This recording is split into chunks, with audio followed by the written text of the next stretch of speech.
Understanding Bee Sting, a guide for English learners. Hello, everyone. Welcome back to our English learning series. Today, we have a very interesting topic to discuss, the phrase, bee sting. Whether you've come across it in a book, heard it in a movie, or are just curious about English idioms and phrases, you're in the right place. Let's dive in and understand what this phrase means and how to use it.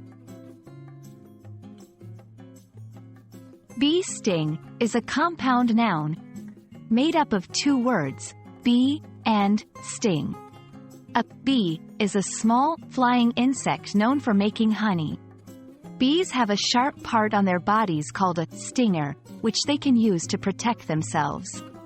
When a bee uses its stinger, it stings you. This can be very painful and sometimes dangerous, especially if you are allergic to bee stings. So, the phrase, bee sting, refers to the injury caused by a bee's stinger.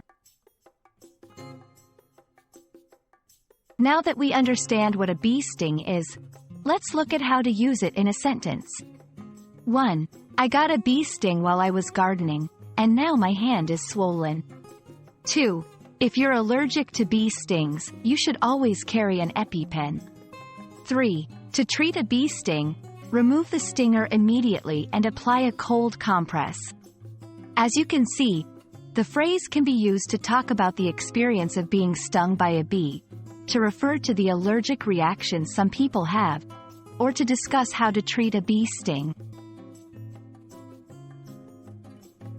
Sometimes, English learners can get confused and misuse the phrase. Here are a couple of mistakes to avoid. 1. Don't use bee sting to talk about other insect bites. Not all insects sting like bees do. For example, mosquitoes bite, not sting. 2. Don't forget that bee sting is a noun. It's the name of the injury, not the action. The action is to sting. That's it for our lesson on bee sting. I hope this video has helped clarify the meaning of this phrase and shown you how to use it correctly in a sentence. Remember, learning English is a journey, and you're doing great. Keep it up, and I'll see you in the next video.